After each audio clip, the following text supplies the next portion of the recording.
Pan India లెవెల్లో విపరీతమైన craze ని సంపాదించుకున్న చిత్రాల్లో ఓజీ ఒకటి. రాజకీయాల్లో బిజీగా ఉంటూ ఉప ముఖ్యమంత్రిగా పాలనలో నిమగ్నమై ఉండడం వల్ల ఓజీ షూటింగ్ కి దాదాపుగా ఏడాదిన్నర గ్యాప్ వచ్చింది. ఈ గ్యాప్ తర్వాత రీసెంట్ గానే ఈ చిత్రాన్ని మళ్ళీ మొదలుపెట్టి పవన్ కళ్యాణ్ షూటింగ్ పార్ట్ ని పూర్తి చేశారు.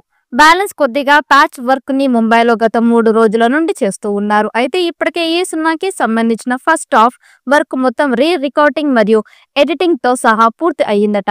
రీసెంట్ గానే అవుట్పుట్ ని చూసి మూవీ టీం చాలా సంతృప్తి చెందింది అంటూ ఉన్నారు. ఇప్పుడు సెకండ్ హాఫ్ కి సంబంధించిన పోస్ట్ ప్రొడక్షన్ వర్క్ ని మొదలు పెట్టారట.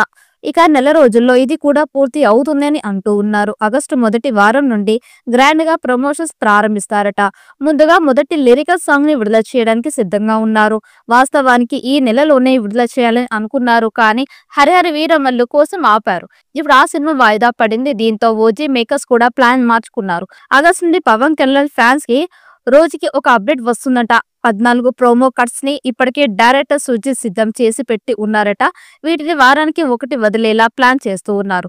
ఓజీ సినిమా ఇంతకు ముందు పవన్ కళ్యాణ్ చేసిన సినిమాలన్నిటికంటే భిన్నంగా ఉంటుందని తెలుస్తోంది. ఓజీ సినిమా విషయంలో సుజిత్ సైతం ఎక్కడ కాంప్రమైజ్ అవ్వకుండా చాలా క్లారిటీగా సినిమాని తెరకెక్కించారట. మరి సెప్టెంబర్ 25వ తేదీన ఈ సినిమా ప్రేక్షకుల ముందుకి రాబోతోంది. ఇక ఈ సినిమాలో ఒక చిన్న క్యామియో రోల్ లో రామ్ చరణ్ నటించబోతున్నాడనే వార్త కూడా వినిపిస్తోంది. ఇక రీసెంట్ గా రామ్ చరణ్ కి సంబంధించిన షూటింగ్ చేయడానికి సన్నాహాలు చేస్తూ ఉన్నట్లు తెలుస్తోంది. ఒకవేళ రామ్ చరణ్ కనుక ఈ సినిమాలో కనిపించినట్లయితే ఈ సినిమా బ్లాక్ బస్టర్ అవడమే కాకుండా నెక్స్ట్ లెవెల్ కి వెళ్లిపోతుందని చెప్పడంలో ఎంత మాత్రం అతిశయోక్తి లేదు. ఇది ఇలాంటి దర్శకుడు ఇంతకు ముందు చేసిన సినిమాలతో పెద్దగా సక్సెస్ అయితే సాధించలేకపోయాడు.